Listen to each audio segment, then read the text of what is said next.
Hi and welcome to a brand new Riders Lounge podcast, and this one's a little bit different only because I recorded everything yesterday and turns out I had my audio turned off. I'm absolutely tapped. I'm back on the road again, and just before I left I actually joined Clint Esposito to talk about the Munich round of Night of the Jumps and a few of the things behind the scenes as well. And I thought, you know what? Actually, probably I just got a better podcast from him. So all of the video, if you want to watch that, is on Clint Esposito's channel on YouTube. But here, this is the audio only. So thank you very much to Clint for throwing it over to me and let me use it and get away with it this time. Thank you very much again to Rothaus 10 and Zepfler for keeping me locked and loaded with their 10 and Zepfler alcohol-free beers. And a special shout out as well to the guys at Lakes Networking for everything about my laptops, websites, and everything in between. And Spect for the super comfy goggles as well. All right, enough of the sponsor, blah, blah, blah. Let's get straight into it. This is about Munich, Night of the Jumps, and everything that happened in the background. Catch you later. All right, what's up, everybody? Clint Esposito here. Jeez, with the Clint Esposito show. I got a little on the takeoff, just like Harry. Yeah, exactly. It was just like I'd been idling for too long, and then I went to take off, and there was just it had built up. Is what happened. A little copies. burble. We call that a burble. Little burble. That's it. Damn.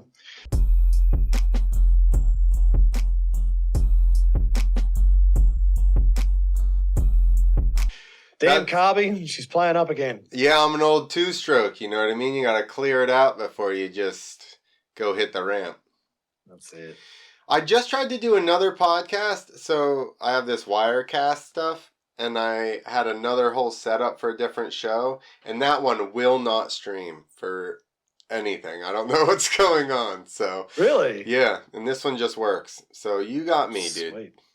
Hell yeah, that's what I like to hear. Then Yeah. we'll get this job done. This will be better than my podcast I just did, where I spoke for the last 20 minutes to myself, apparently, because I had my audio turned off. So I got to do the new Riders Lounge podcast again. Or what would be even better is I'm just going to grab your audio from this and maybe cut little bits out, and I'm going to fucking save some time. Maybe I'll do that. Is that all right? I don't care. That gets sweet. me more ears. Yeah, like I just did, it was 20 minutes, and I'm like, sweet, at 5 o'clock, I've got to catch up with Clint Esposito over there for Two Wheels of Freedom. Make sure you tune in, blah, blah, blah. Wrapped it all up. Just went to check it like for the first 5 seconds and realized, oh, no audio. I've already done 3 podcasts today. I don't really feel like doing this again. So, right, some of this will be on mine. The thing is, though, you get, I've done that before, and then when you go back in, a lot of times you've worked some stuff out through the first one. Yeah. And then you're kind of like a little bit better because you kind of are like... I can whittle that 20 minutes down to about 3 now, I reckon. Perfect. So yeah, we're going to talk about Munich, which spell Munich. Exactly. It is. No, actually it's not. It's spelled Munchen. Munich, yeah. I kept looking going, what the hell? Every time I'd go to write it, I would have to literally look something up and be like, okay. M-U with an umlaut with the 2 dots over the U, N-C-H-E-N, München is the real way. Yeah. Now, this is a stupid thing of like, I always wondered why in the English language we decided to leave some place names as it's made or as they say it in their local language, and some places we don't. Because we accept it unless you put those stupid things over the letter, bro. Okay? That's where we draw the line. If it's not stupid letters, we change it. But then there's like, I think the Italians call Munich Monaco, yet there's a Monaco in France. So, yeah, I don't know. Like, it's strange. Because I remember talking to Leo Feeney about Monaco. oh yeah, we're going to Monaco. We're going to Monaco. I'm like, oh, okay, cool. You got a fucking show in Monaco. That's going to be good money. And then I realized he was talking about Munich, and I'm like, well, that's not good money. Sorry, bro. But yeah, I always wondered, like, why did we change some place names? Completely change them. It's just stupid. But anyway, It is stupid. that's my rant for the day. There you go. I don't know. Language frustrates me anyway, but that's a different podcast, okay? That's it. We're going to get back to the dirt bikes. I actually got your guys' highlight reel pulled up ready to play in our background. I mean, I got the sound off, but at least... Oh, you got the little 1 minute... yeah, exactly. The quick one. So I just voiced the 5-minute highlights, so that will probably come out tomorrow. We can't use that for this then, Steve. Oh, of course not. But, there's something to look forward to. A little bit extra. Yeah. All the good stuff. All the good stuff that didn't go into that one. Nice. We're seeing front flips, whatever the hell that bicycle guy just did, into a bounce front flip. Cash roll to bounce fronty, I think it was. Dude, the whole, now Bink is strapped to his bike. So do you remember, it was Red Bull X Fighters, but do you remember, who was it, got stuck on their bike? Norwegian guy. Andre Villa. Yes. Exactly like that. But. Yep. And that ended in one of the worst crashes with like a broken femur, I think Andre Villa had. Yeah. That fucked him up big time. I was there for that. Well, yeah. That was in Poland, I believe. Poznan, Poland. Yep. Poznan, yep, exactly. I was mechanicking for Javier. Damn. I got yelled at in Polish. Are you all right on the tools or not? Yeah. That's what I do. Okay. Some days during the week here. I go to a shop and I work on something. Nice. I used to, when Javier was on the East Coast, I used to do stuff on his bike all the time when he was around because I'm like, what the hell is going on with this? Yeah, I think Javier's mechanicking skills are about as good as mine. So yeah, he'd be like, dude, how do I do this? And I'm like, just so hang on, what did you get yelled for at X Fighters? Just trying to get onto the floor all the time. Like I don't know, they did not recognize my credential for whatever reason. And I'm like trying to go onto the floor to watch him practice. Yeah. And I'm not even going onto the course. And just every time I go down the tunnel to get to the floor, they're like yelling at me. And I'm like, so I finally found some lady, the Red Bull lady. And I was like, hey, please tell this lady I can come down here and watch practice. Just go find Angela and you'll be fine, mate. She would have taken care of it all. So then during the show, he was still on a 2-stroke. And the temperature dropped or something, or it got more humid at night. And he went out for his run and first hit, he's all, and just like decks the shit out of it. Luckily, he had a bye run, whoever he was against. Oh, he was against Andre. Villa was out first round. Javier got a free run.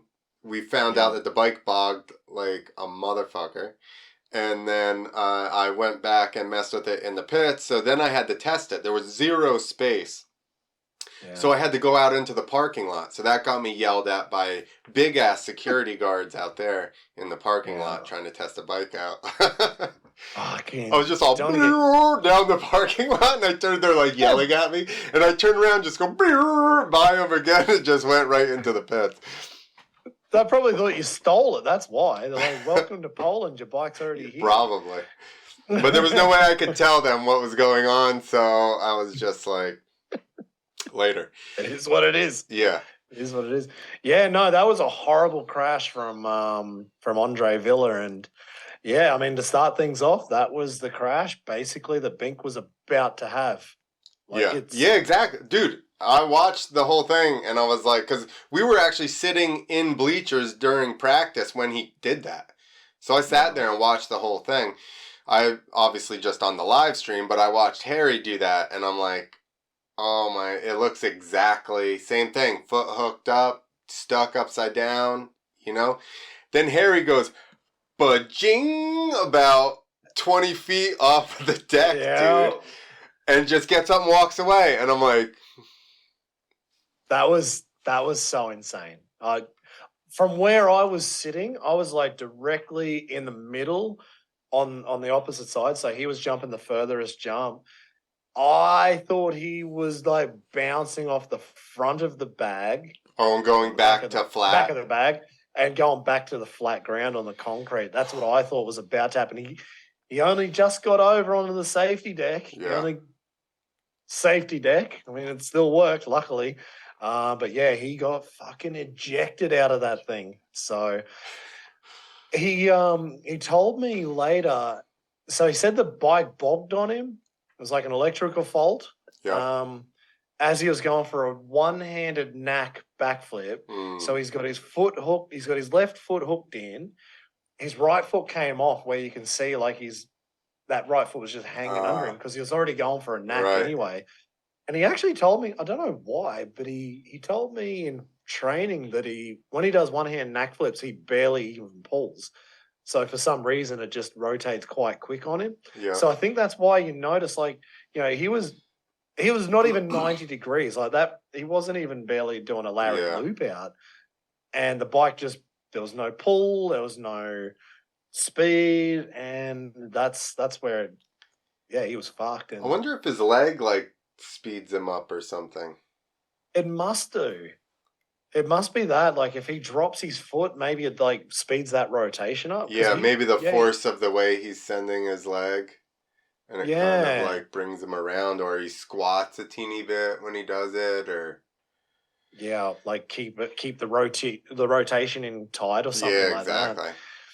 Yeah. So then what you could see was he was just locked in, and the bike's coming in towards the landing, and he was still locked, and I thought, oh, this is gonna get bad.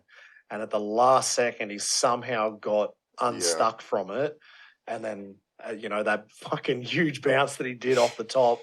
And then again, like, he was more worried about landing on the bike, he told me. I bet. Like, as he was flying through the air, he like looked down to spot where the bike was and hope, because he was backwards, like he was falling backwards. He was just hoping he didn't land on like a foot peg or something like that, get a hand stuck in the wheel, or... It's hard to even grasp where you are in that type of deal, you know? Yeah. And actually he told me, like, when we went out for a beer the next day in the Hofbrauhaus in Munich, went for some beers, and he was talking about it. And he said, like, he knew straight away he was kind of in trouble, but he thought he might be able to get the rotation around to spot the landing. Mm-hmm. And then he realized, like, he was still looking in the same direction the whole time. He's like, okay, there's no rotation happening. Then he decided to work out what to do midair, but it was quite cool. Like, he knew what was going on, even though, like, he was waiting for a backflip that just never came. Yeah. So yeah, it's pretty interesting to hear that. That's the ability of, like, high performers. They're like people that are good under pressure, or action sports people, is they're usually pretty calm in those scenarios where you're basically work it out to where it's the least amount of damage. Yeah. Yeah. That's it. Hey, actually, do you want to see something cool? Sure. Have you got the slow-mo playing, or have you got like that background video playing? Well, right now I have the video in the background. Somebody's, I don't know who's doing a run. Oh, I think it's if you can, Philip. If you can put something on, like, just give me 30 seconds. I'll run out to the van and I'll find his Tech 10 for you, and I'll show you what he did. So while I'm away, just show something, and maybe you can talk about that, and I'll be back in about 30 seconds because this is really cool. All right. There you go. Something really cool, guys.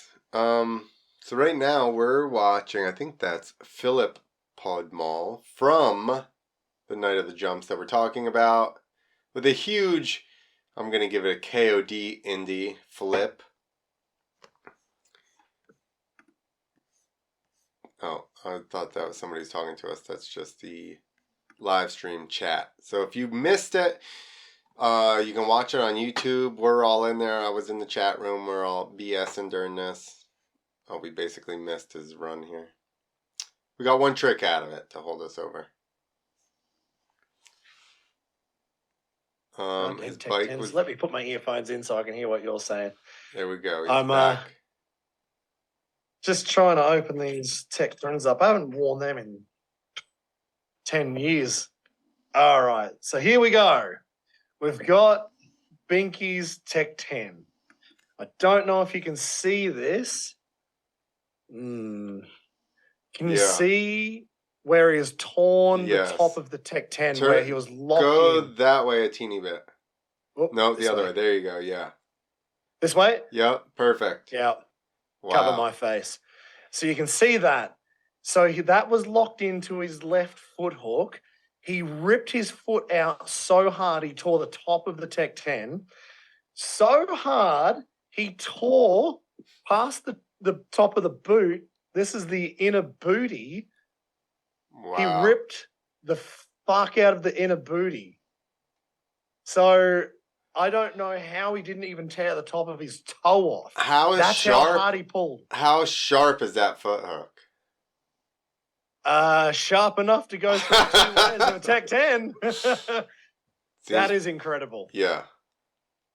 That's what blew me away. And I was like, yeah, well, you know what? I always hang shit on these guys who go to the gym all the time. Like, you don't need that many leg muscles. But turns out those leg muscles might have just saved his femur.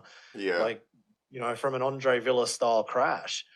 Even on an airbag, it wouldn't have been pretty being locked into your bike. No, especially the way he got whipped after. Think about if he was still hung up at that point. Exactly. That would have been ugly as. So that's what happened. What a way to start the podcast. Yeah. So there we were, Munich, night of the jumps. Yeah. Well, I'm glad he's he was basically fine. Yeah, fine enough to head to the Hofbrauhaus the next day. I took him on a Sommerfeld tour guide, which would be my other job normally. The problem was really? I think oh hell yeah. Yeah, trail rides. I'd be doing trail ride tours, you know. So I was like giving him the historical tour of Munich, but he missed breakfast. So he's like, oh, I'm actually pretty hungry. I'm like, all right, what? Showed him a few things about the crazy Prince Ludwig II and told him some stories. And I'm like, oh, okay, I'll just take you to the Hofbrauhaus. We'll go grab a schnitty, go get a chicken schnitzel or something, or a Wiener Schnitzel, and one beer. Well, I mean, we didn't get too much further. Flat? What's that? Wiener Schnitzel, isn't it flat? Yeah, flat as. Yeah. I don't get it. It's the way they do it in Vienna. I know, but it doesn't make me think of wieners. No, because it's not a wiener. So the wiener you're talking about is spelt the same way, but it's absolutely completely different because Vienna is actually, again, coming back to why do we change the name of places? Vienna is actually W-I-E-N, pronounced Wien. So then they have the Wiener Schnitzel, but it's actually W-I-E-N-E-R, which we would say is Wiener Schnitzel. Fucking English language. There you go. Hey, I told you if I was not riding a motorbike, I'd be a tour guide and I'd just go explain all these stupid little bits of trivia for you. That sounds awesome. Yep. There you go. All right, so you guys had Wiener Schnitzel, which was not round, so it wasn't, weird eating it with Harry. Piece of meat that's been battered so it's thin as and covered in breadcrumbs. So yeah, no, it was awesome. It was really good. I had a couple of days extra with Harry, and then what happened with the flight? Oh fuck yeah, that's been fun. Harry was fine because he's actually here for another week extra to have a bit of a holiday. But everybody else, what'd you have to do? Smuggle them out of the country and then fly them from somewhere else?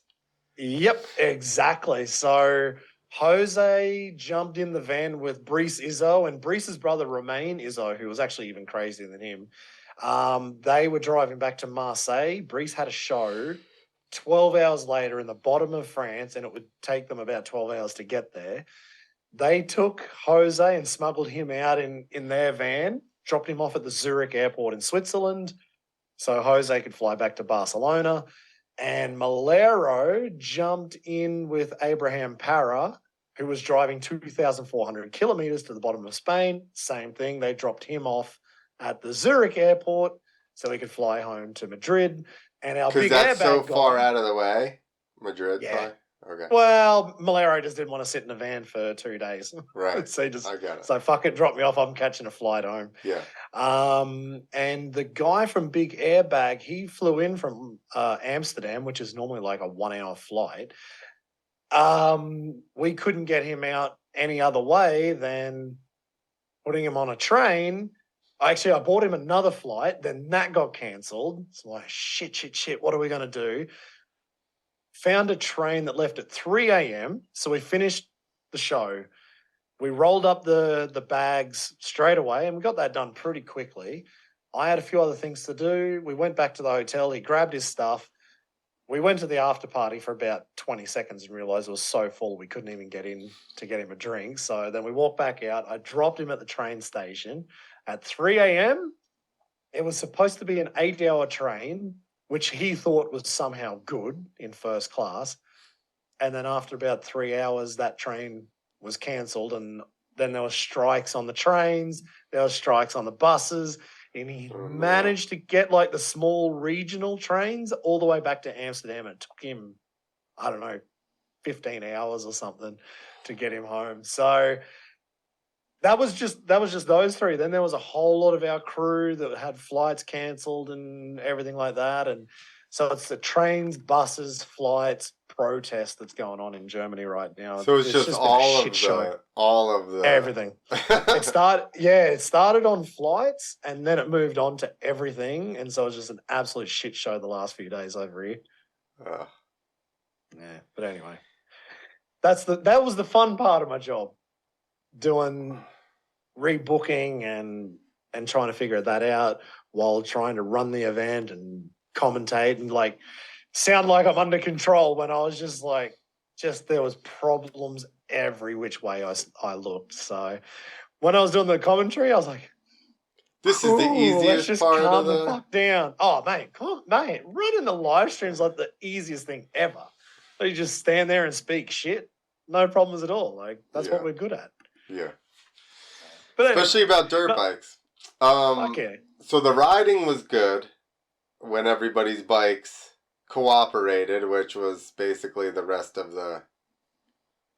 Everybody else's bike was pretty good. Turns out Abraham Parra, he had a crash the week before and nobody knew. And in training, he went for a tsunami or a ruler, and he thought he broke his ribs. And then when the medic checked him out, there was this bulge starting to come out from under his rib cage with fluid or something like that. And they're like, oh, no, you're off to the hospital, bud. He had an x-ray and they're like, nah, it looks like maybe he tore the intercostals or maybe a ligament or something. And he's like, oh, no, it's sweet. I'll ride the show. All right. So we had another kid there, Pepper Aaron, who he rode in the training just in case Abraham couldn't make it. We would have someone to fill his place. And he was killing it. He was looking really good in training, but Abraham's like, nah, fucking got this. I've driven 2,500 kilometers to be here. I'm going to ride. And it was a pretty good run, really clean upright tricks, but I guess he just didn't feel comfy enough to go for any flip tricks. So yeah, it was, he did everything he could. Yeah. Which was good to see. Who else had a little problem? Oh, Luc. Luc Ackermann went for a fronting in training, under-rotated, and as his back wheel touched down, the front wants to whiplash down, like it wants to land fast, and it just ripped his shoulder, and he actually ended up doing like a bit of a subluxation of the shoulder joint. So it popped out, popped back in real fast. So he was feeling pretty shit at the end of all of that. And actually it was Leon Binkerbank, who's the BMX rider from Berlin.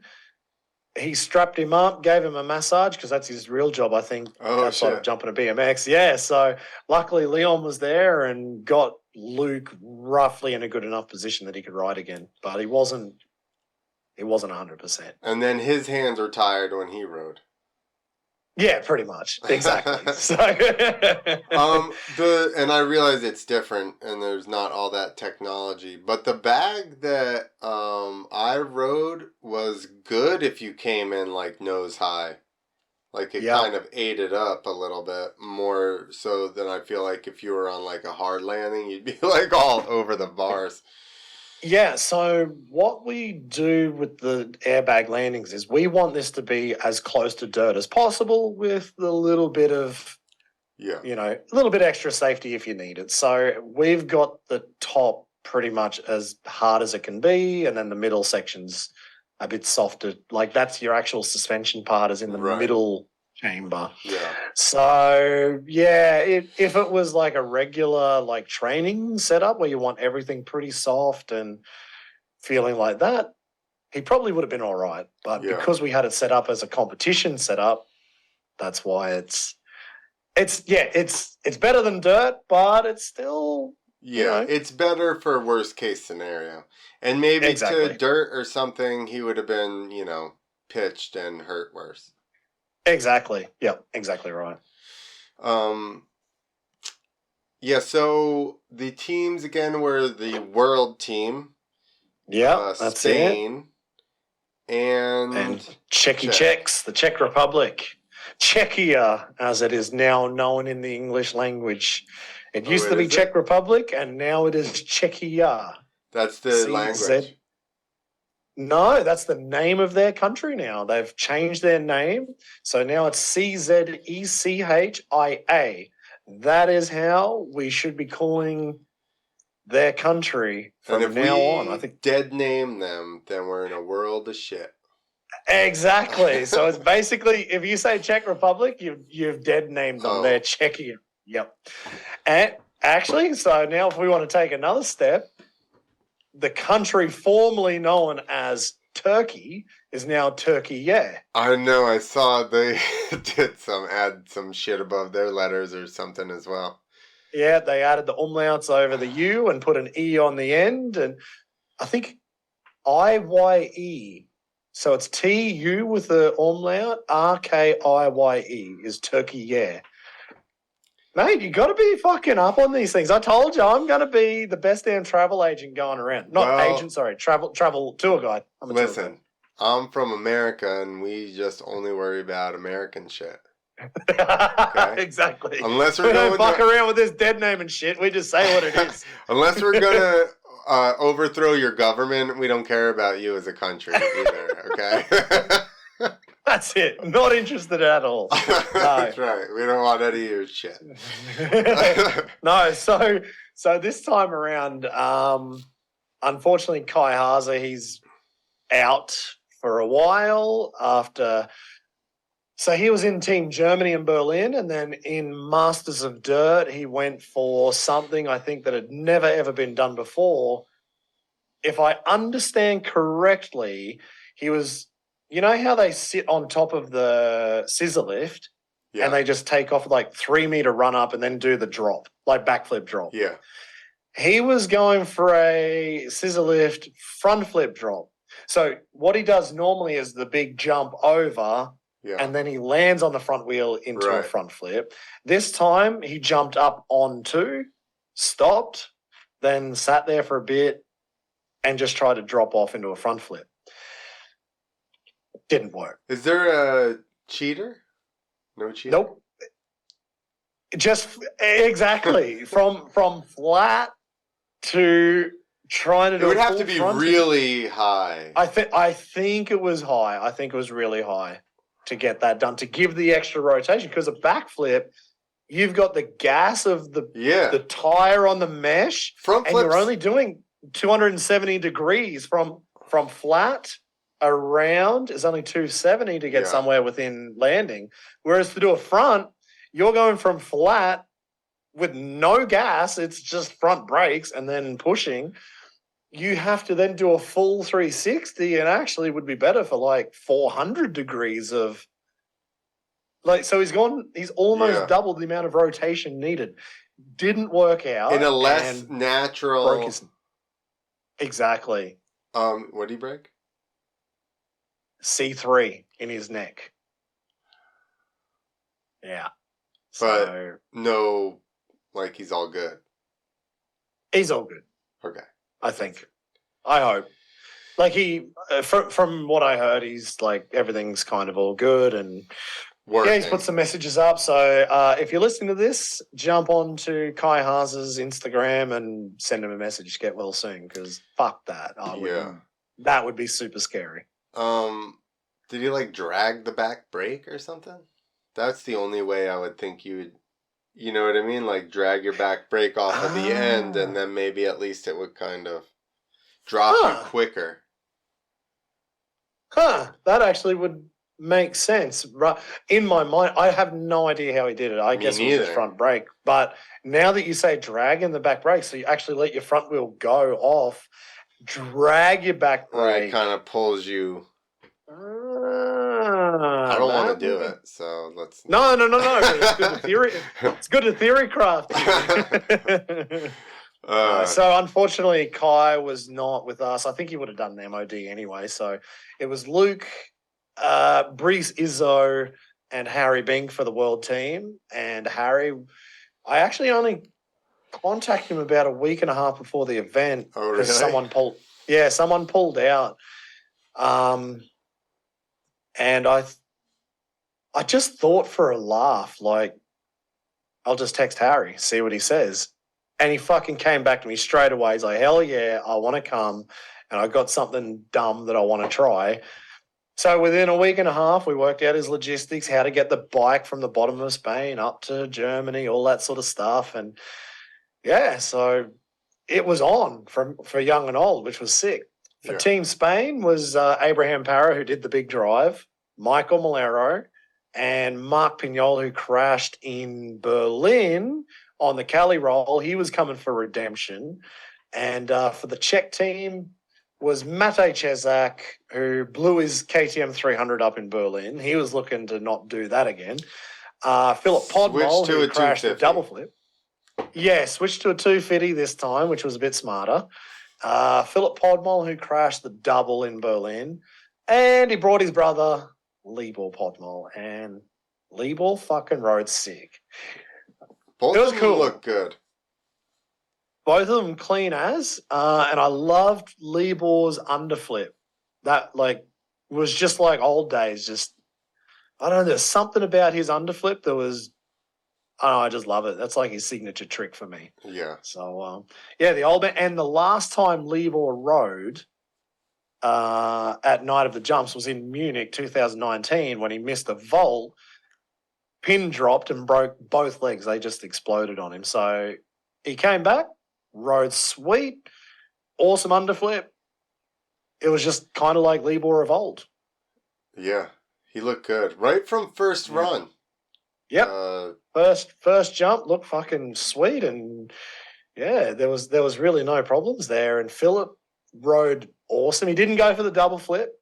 So I was kind of waiting. I didn't know if he would do it or not, but he decided against it.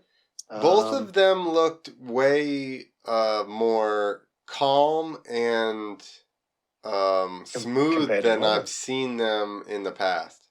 Yeah, exactly. Both of them are like a little bit scrappy, bit erratic, like trying to get as many tricks in as possible. Yeah.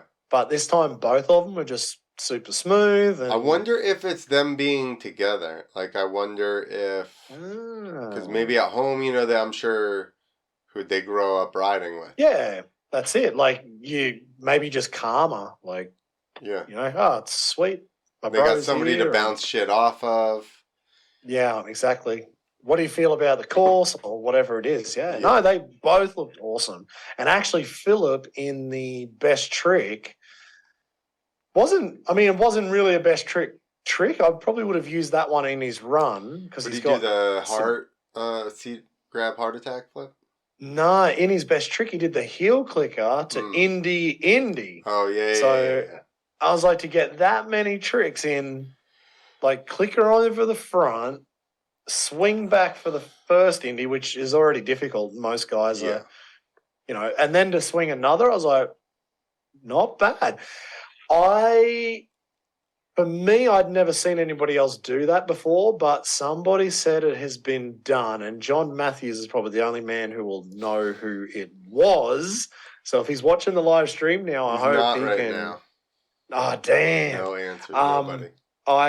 I have no idea who did it before, but apparently it might have been done. Who would, like, Bilko or something? I was about to say, has Bilko ever done a heel clicker flip? But yeah, he does 360 heel clickers. And he seems like the type of person that would do something like that. To swing something, yeah, exactly. It's that kind of rider. Like, yeah, I don't know. I can't think of who Off may topic, have done it. But Bilko is severely underrated. Hell yeah. Severely. Yeah. I think he wadded himself probably at the most crucial points of his career. I mean, he won an X Games gold medal, but How'd he get hurt? How'd he get hurt? Blew his knee out at Jew Tour on a KOD flip. Well, that was one of them. That was his big knee. Okay, so he won X Games. FMX. Oh, yes, I remember. Yep. And then goes to flip his bike or something and blows his knee out. Yep. Exactly. Yep. That's the one. And it's like right then. Yeah, but that's Bilko. Like, I know. Right then, you're like, he's set to just destroy for the next year or two. Yeah. And then, boom, blows his knee out. You don't see him for. You know what I mean? How long? 6 months, whatever. Yeah, exactly. Like every time things were in the right place, he'd just blow a knee out. Like fuck, he's probably done it about 21 times. Like it's that bad. Man, I saw him getting around actually at the Wales World Supercross and with the crutches. I've seen pictures. He fucking basically needs it now, and that was on a good day. So yeah, those knees they're toast. But how did we get onto that? Anyway, whatever. So who was the other team that I was talking about? Oh, Spain. Yeah. So I spoke about Abraham Parra, but also Marc Pinyol. So he wanted some redemption from his crash in Berlin, and with his California roll, that's what he crashed in Berlin. Yeah. Stomped it clean as a whistle, and he threw in a front flip as well for good measure.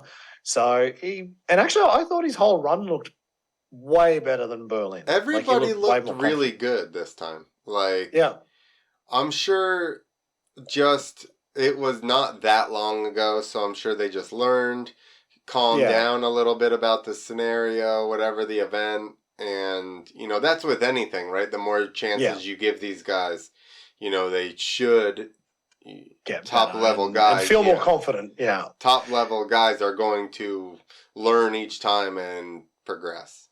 That's it. And the cool thing was, like, Pinyol didn't just come back. He could have done two things. He could have spent the next month making sure that Cali roll was sweet and just focus on that, or he could have said, fuck, maybe I'm not great with it. Maybe I'll go learn something else and do the front flip instead. Well, I thought it was sick. He did both.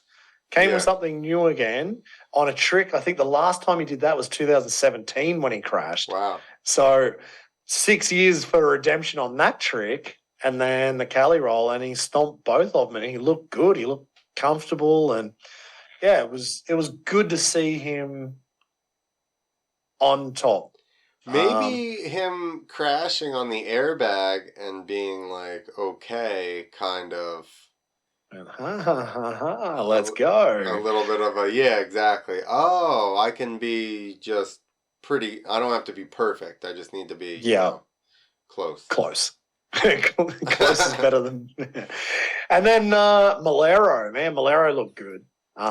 So we we brought to this event Melero's front flip ramp that he actually built. And what do you go? Oh, is it? Yeah, I hello. pretty much. Yep. I did the same. I guess because I did a couple shows already. Yeah, fair enough. So you're running on battery power there. Well, these are plugged in. I didn't have this thing on, so now it's on. Okay, sweet. Yeah. So I mean, that was where we got to with all the teams with the individual runs, and actually Melero was super smooth, really good tricks in his run. He got 79 out of 100, which is a pretty low score. So actually, I'm quite happy this year to see the judges keeping the scores lower. So there's a lot more room to move and actually use the 100, not from 90 points to 100, which is just pointless. Right. So yeah, Melero got 79.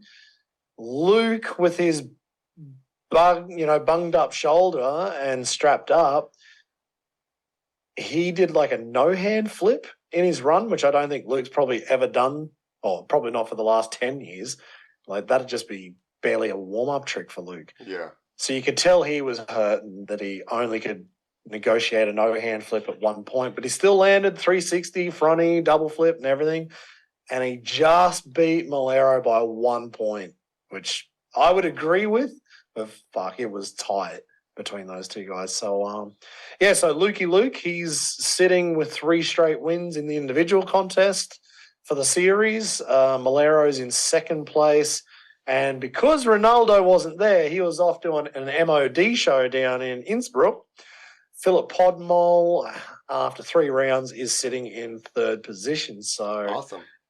I guess we'll see Ronaldo back in Mannheim to try and get back onto that podium and keep battling. Because he would have been, if he came and placed second again, like he'd still be sitting in second position. But now the guys of like Melero and Luc they're going to start disappearing in out the front.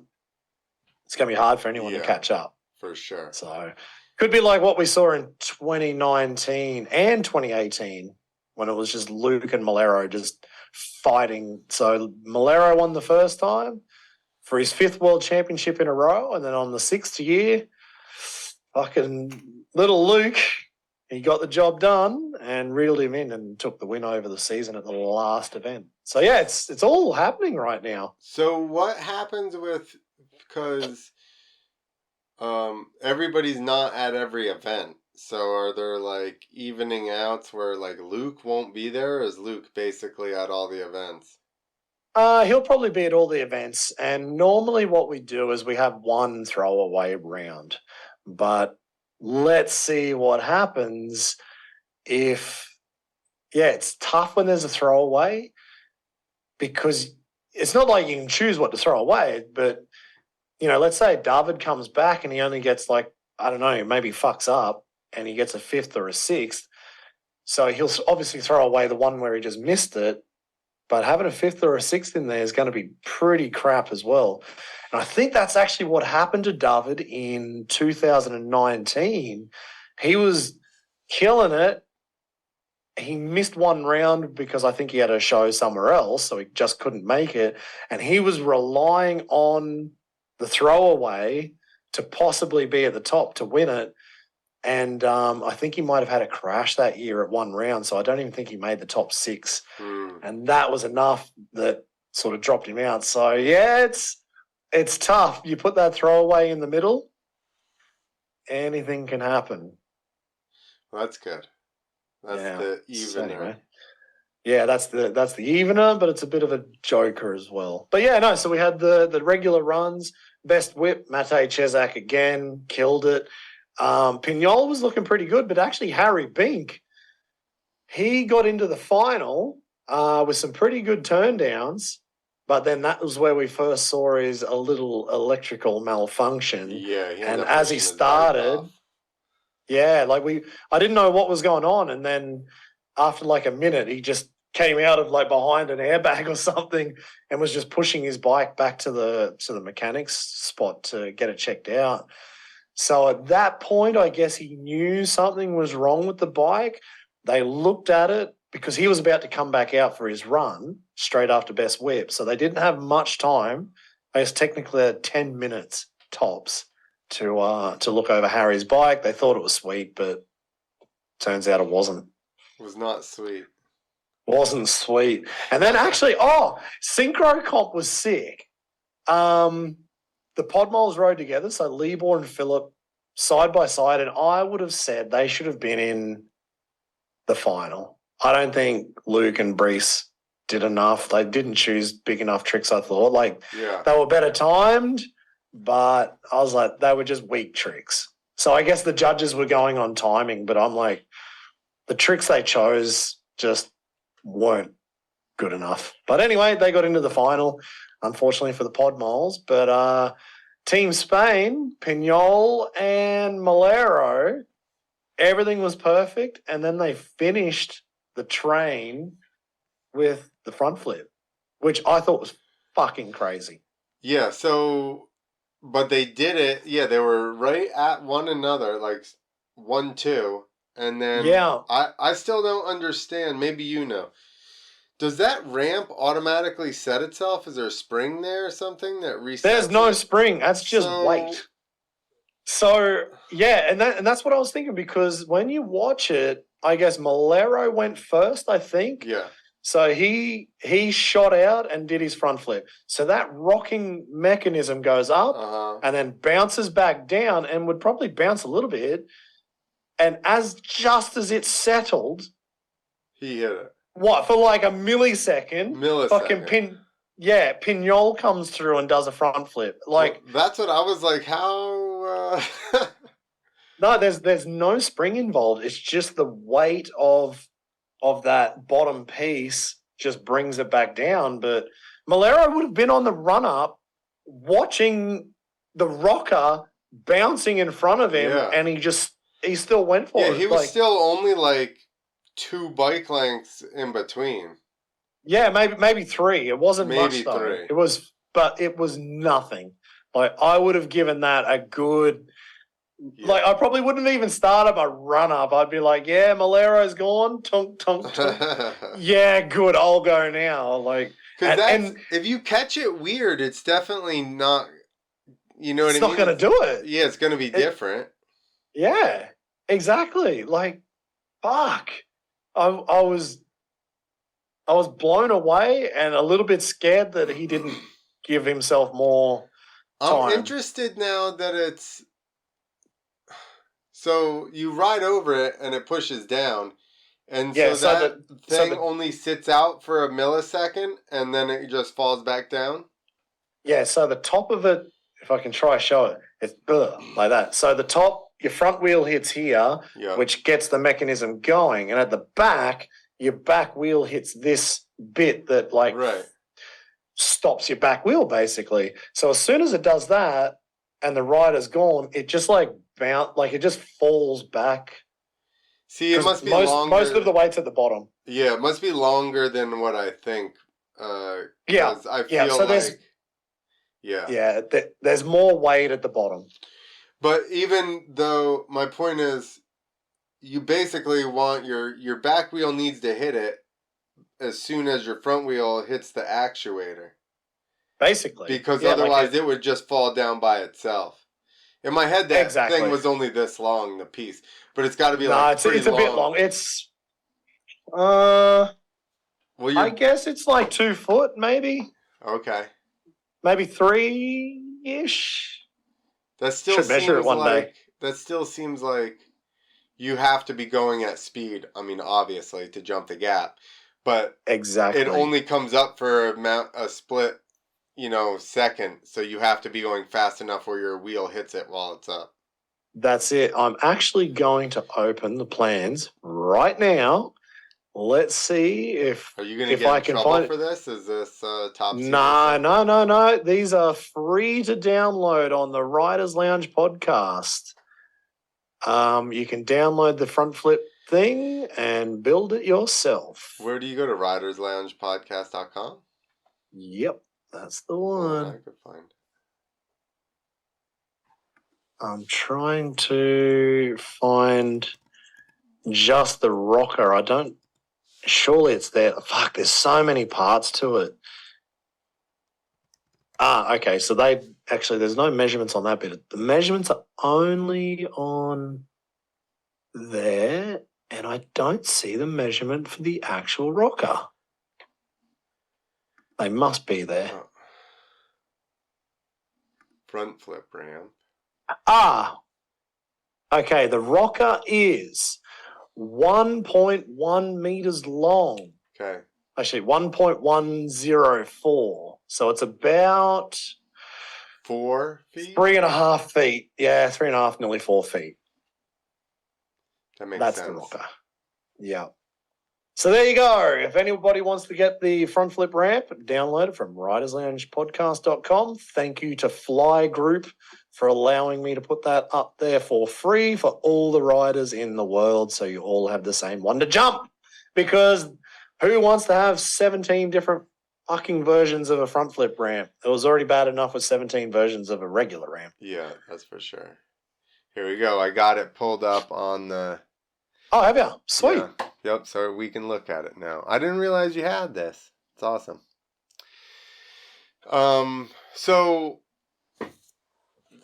But you have 9, we're really off topic again. But you have, so the ramps you have, they curve all the way to the top? Yeah. So the 8-meter radius is a constant radius. That's the Euro ramp. Curves from top to bottom. The 9-meter radius, otherwise known as an Aussie comp, all the way to the top. And I think, let me double check on that ramp there. The front flip is built off of... It looks kind of mellow. It doesn't look like I think that much. Yeah, I think that ramp is built off of the... I need to zoom in. Oh, here's the... Actually... It's built off a 9-meter radius ramp. So that is a regular 9-meter radius ramp. It's just at the top where they modify it to put the front flip mechanism on it. Oh, So it's like a bit of a mellower ramp. So you try and get a nicer arc. You don't go to the moon. right. Yeah. And then we've got the super kicker. Yeah, I mean, this technically, actually, our double flip super kicker has a constant radius, but the better one on super kickers is actually the American version, where it's got that 1 foot or 2 foot of flat coming out the top. It's probably a teeny bit more than that. Yeah, exactly. American ramps have about 3 or 4 feet of flat at the top, typically. Yeah. On all of them. Which just makes it where you have to lean forward more to get your bike to level out a little bit. Yeah, So exactly. I'm not really a fan of the constant radiuses because I feel like I'm going to endo. You have to be pinned all the way through the top of the ramp on like a constant radius. That's it. So if I look at the top, okay, yep. So the good super kicker has 600 mils of flat at the end. So 600 mils would be 2 foot. That's it? Yeah. Yeah. Well, I don't know super kickers. I've never I've ridden like one or two. So that's the good one. So there you go. Those plans are also on the Riders Lounge podcast. .com. Go check it out. In case you want a super kicker or a front flip ramp. Or an 8 or a 9, and I need to put... And Levi's Next Gen, do you got that one? That one's up there too. They're up there. Actually, I've got a couple more I need to put up. Really? The quarter pipe and the quarter pipe with the rocker, you know, the one that Tom Pages and Jay Rouenet do like their front flare on. I've got those plans that I'm able to put up online as well. So... things coming. This is all in metric. I can't Sorry about that. tell what the hell's going on here. So for most people in the world, they will be able to read these plans. If you're in America, in the US of A, I'm going to translate. You're going to have to get a fucking calculator I'm going to translate them and do them in American on my site, all right? You'll be able to get American versions of these on my site one day. So what was I saying about why do we change names of cities in English and then the Americans? I mean, actually, technically, Imperial is Imperial. It came first. Well, but we call it metric American was just Standard. Yeah, of course you do. Yeah, because you guys have different pounds and different tons to the English, which is also dumb. Dude. Like, it explains a lot about Harley Davidsons, doesn't it? Yeah, it does. Like, there's nothing threaded on a Harley. You have to have a wrench and a ratchet, like, on everything. Yep. Because they're just like, because we're Harley, screw off. We're going to do it. Yeah. Same technology for the last 200 years. That's it. We're going to do it for another 500. That's right. Just watch us. Dude, so I had somebody from Australia come here, and I said something about American Standard, and he goes, it's whatever Imperial. He's like, it's Imperial. He's like, you people. And I'm like, listen, don't yell at me. This is what I was told. I have no idea. You know what I mean? Oh, then he's just, making a correct statement about your education system. Oh, no, I just went there. Yeah, listen, I realize it now. I'm just like, that's why I said earlier. I pointed it out earlier, so don't try to give me shit. Because I was like, we don't care about your country unless we're coming to overthrow your government. Remember? That's it. Hey, but I think, wasn't it Jimmy Carter that tried to bring the metric system in? Like, I think there was a very, very small time when you may have started on metric and then it didn't end up taking. Because I think he was only a one-term president, and I think the metric system basically went out with him. Because Big Imperial just kept it in. They were like, this is what we're doing, boys. Big tobacco, big Imperial, big guns, the whole lot. No, it's big fractions. They were like, you're not getting rid of fractions, bro. What are you going to do, switch to millimeters? Nah. We need 15/16. Come on. Fucking hell. I'm still learning American or whatever imperial sizes. I'm like, what the fuck is next? Which one's next? I don't know. Well, I gotta get my 3-inch 15/16. Yeah. Fucking fuck. Yeah, you could just say 27 mil or whatever it is. It's just super easy, man. Super easy. I'm gonna find that out actually. I'm pretty sure you had metric over there at some point. All right, that's a good conspiracy theory to look into. It's not even a conspiracy theory. Well, as to why we didn't keep it. That would be who was so hard up to be like, nah, I like confusing the fuck out of everyone. Yeah, it's a really good idea. Let's keep it. If you go to metric system, your weight is lower and your dick is longer. I mean, no brainer. Fair call. Fair call. Let me just check here. I think I've found something. Jimmy Carter. All right, so America began testing road signs in kilometers under President Jimmy Carter, who supported efforts to go metric. Interstate 19, which connects Tucson, Arizona to Mexico, was one of them, and today remains the only highway in America with distances posted solely in kilometers. What highway is this? 19? Interstate 19. Between where? I'm trying to think if I've ever been on. Between Tucson, Arizona, and Mexico. No. So by the late 1970s, even the automakers had begun building speedometers that showed both miles and kilometers. Somehow setting a cruising speed of 88 seemed so much cooler than 55. Yeah. But I don't know why. Okay, so here we go. Republican Charles Grassley, then a congressman and now a senator for Iowa, killed the proposed federal regulations that would have forced states to put up signs in kilometers. Basically, this is a direct quote from Grassley. forcing the American people to convert to the metric system goes against our democratic principles. How is that a democratic principle, for fuck's sake? Anyway, that was it. It was killed off by Grassley. That's why you're still in American Standard. How's that for a little bit more history for today? I bet you didn't think you were getting that today. I didn't know that. There you go. So, and I knew half of it. I didn't know all of the story, but I knew half of it. It is good to get an education sometimes. Sometimes it's good. So all right. So let's go over the actual. We'll finish with who actually won. Individually, you said Luc won.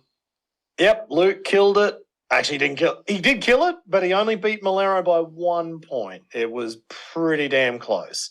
So Luc first, Melero second, and Philip in third. That's what I was going to guess. Yeah. Actually, I wonder if I've got the full results here. No, I don't actually have the individual results of that particular competition, but I've got it from overall. After 3 contests, Luc is still in the lead, Melero in second, Philip in third, Ronaldo in fourth after missing 1 round.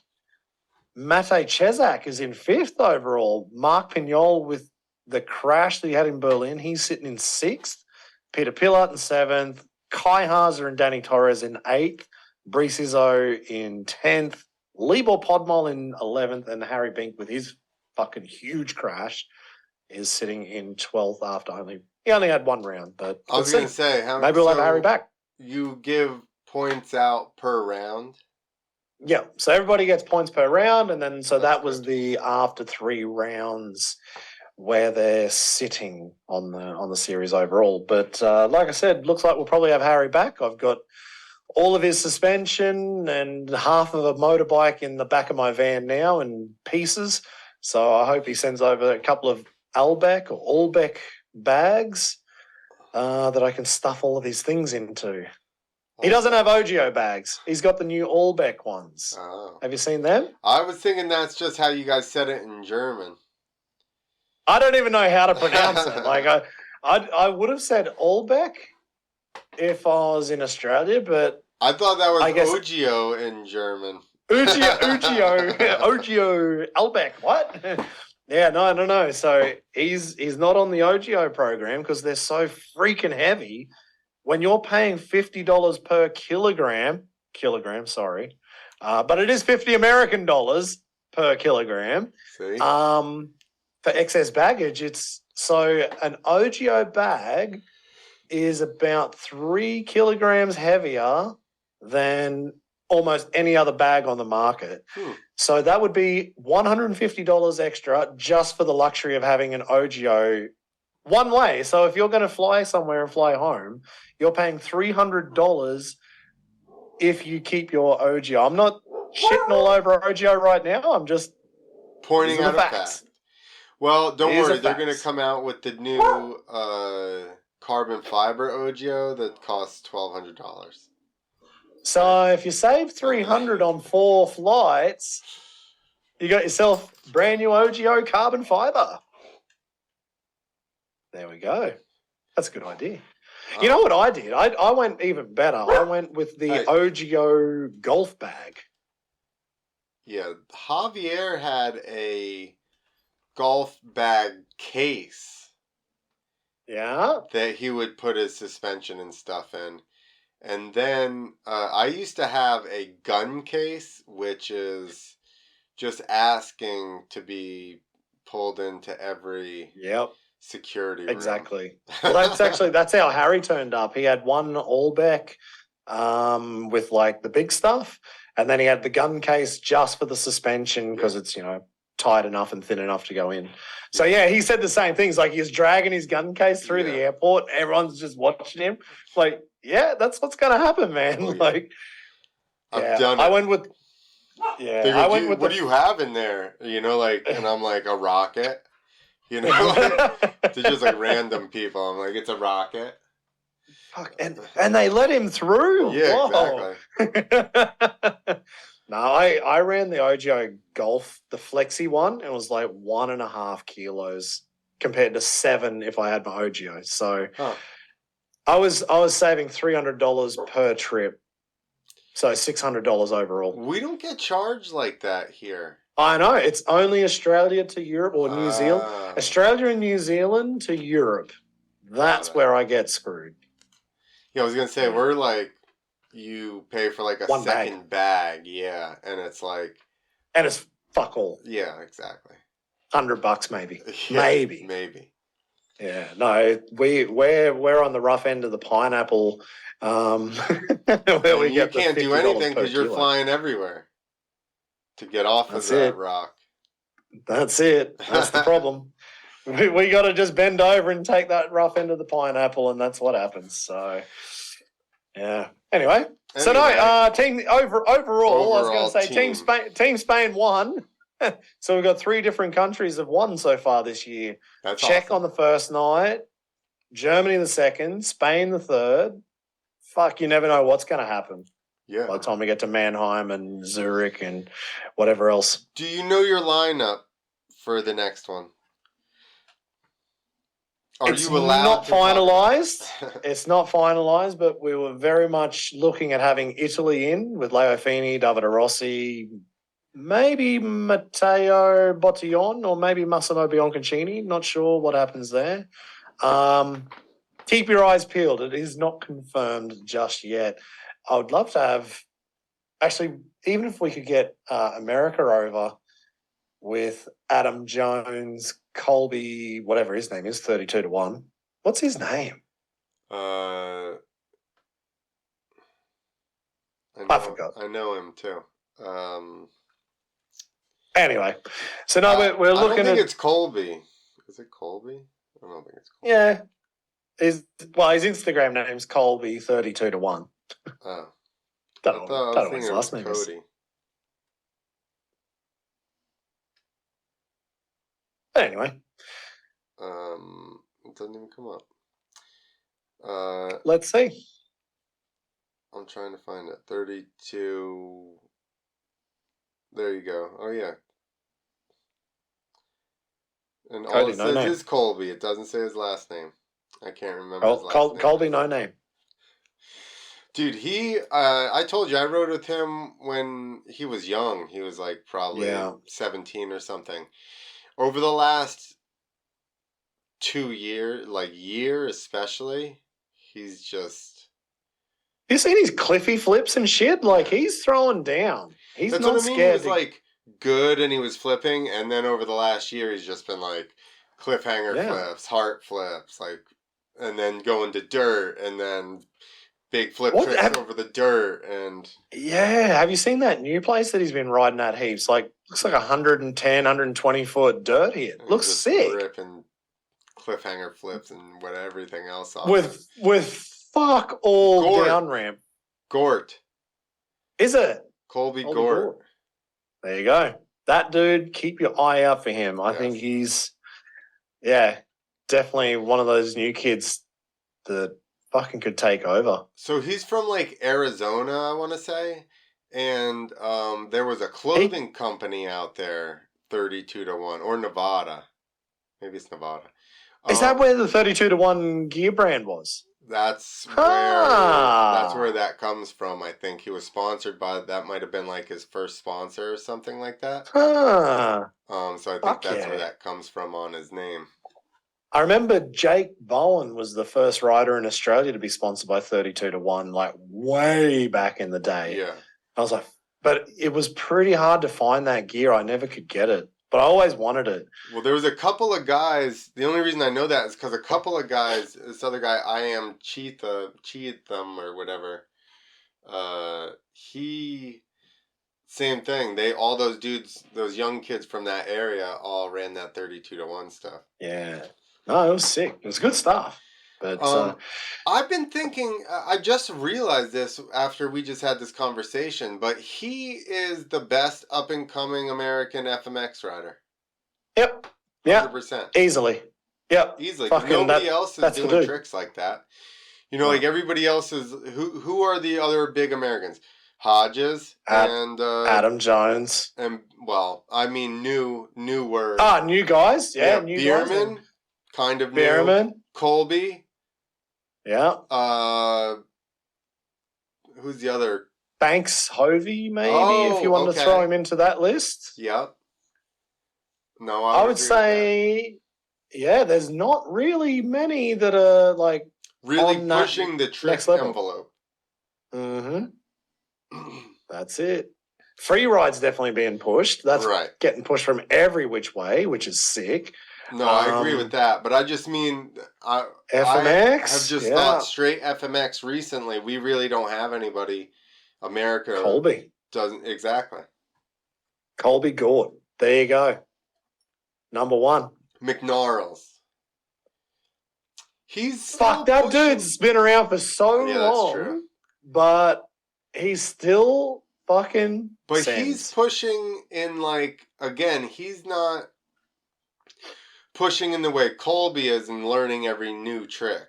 He's pushing bigger flips, gnarlier stuff that way, but not necessarily at the technical end of freestyle where it's that's it. X Games or X Fighter's not around, I guess, at the moment, but an X Games winning or Nitro winning run. Nobody else has a chance at a full run. Anybody new, at least. That's it. No, exactly. I'd say. Actually, I saw McNall's flipping. Was it the No Neighbors area? I don't know what the name of that place is. I forgot. Yeah, they don't know. I'm not allowed to talk about it. They'll come after me. Well, anyway, McNall's was sick. McNall's was sick there, so that was cool. Yeah, that whole area, dude, is so sick. Old Vinny Carbone out there, all those guys. There's a couple of dudes there that just shovel all the time and build all that stuff, and they have the best play. The only other place that rivals it that I've been to is as far as built stuff. I guess Caneville's its own thing, but that's out in the middle of nowhere. Is Bakersfield. Oh, yeah. Derek Beckering and Scranny and Jeff Griffin and and Alves, Garrett Al. Oh yeah, Garrett Alves.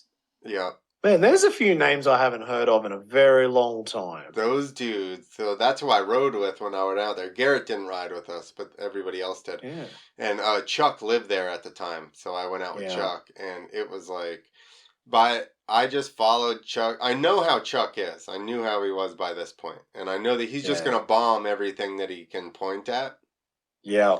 So I just stayed close enough to him, had his speed, and far enough to be able to gauge exactly what was going on jump wise. And by the end of that day, I was just worn out because mental overload, man. Dude, he just fried me because we literally probably jumped 30 jumps, not even shitting you, and half of them were just little rhythm sections and stuff, and I'm just following, just trying to jump all this stuff. Yeah. Fuck yeah, man. It would be so gnarly to do it like that. That's how Chuck is. Be warned, if you go to ride with Chuck, which he doesn't, I haven't seen him ride in a while since his last injury, but bro, it's he's gonna, if he can get pointed at it, he's gonna hit it. That's so gnarly. Fuck. I wouldn't be able to do it. That was when we did Red Bull Dirt Diggers. That's what Squibby told me. He's there's actually too much shit here. He's I've got a headache because I have to remember 30 or 40 different distances and which way to turn, this way or that way, and whatever's going to go wrong. So, I remember that. And it's sometimes it's better. Yeah, it's very easy to forget which jump you're on or something, and especially if they're just kinked a little bit this way and that way, and you hit it straight or... Yeah, that's it. Imagination, how many jumps would have been in Imagination? Probably 25, 30-ish. Yeah. You wouldn't want to get onto fucking Tyler's jump and forget which one you're on. You're oh yeah, I'll just pop over this. Oh no. Oh no, I'm about 100 feet short. Yeah. two two gears down from where I should be and 100 feet short. Yeah. Yeah, exactly. Awesome, man. I think we've wrapped it all up, haven't we? Yeah, we covered it all and extra. You got And bonus extra, in like- this podcast, people. Like always. All right, buddy. Awesome.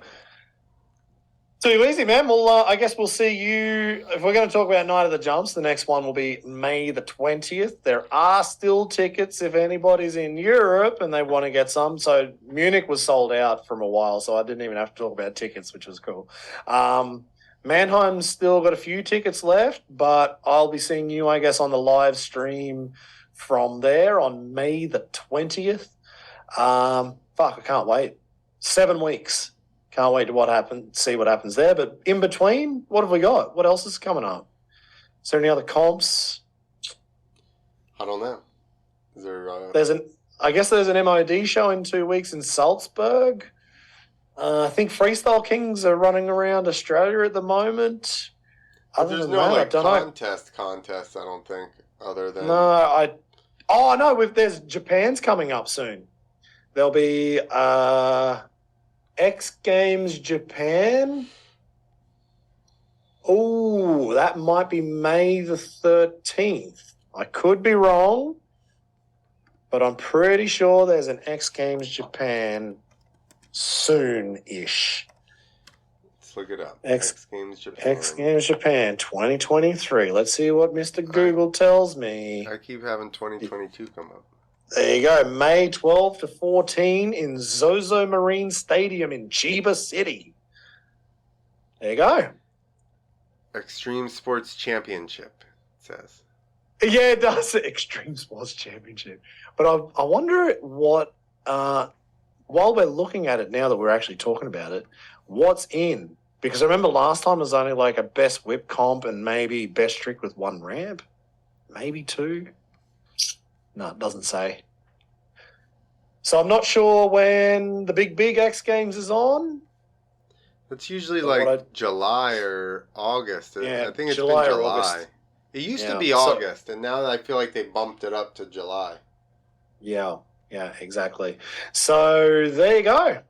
Next big one will be 1 week before Night of the Jumps. X Games, May 3rd, 12 to 14, and then we'll be 1 week later. Are there any watching apparati here? Probably check that website. stupid ESPN player that barely worked for me on X Games last year. Okay, well, we'll try to figure that out. Maybe we We'll can work do it a out. companion or something with it. Or That's it. well, at least We're going to have to do another companion soon as well. There was that That's one right. video that John sent through of the Vans Triple Crown. 2000 or something, or 99 or something. Yeah, like we should that. do that pretty soon too. That looks sick. Yeah.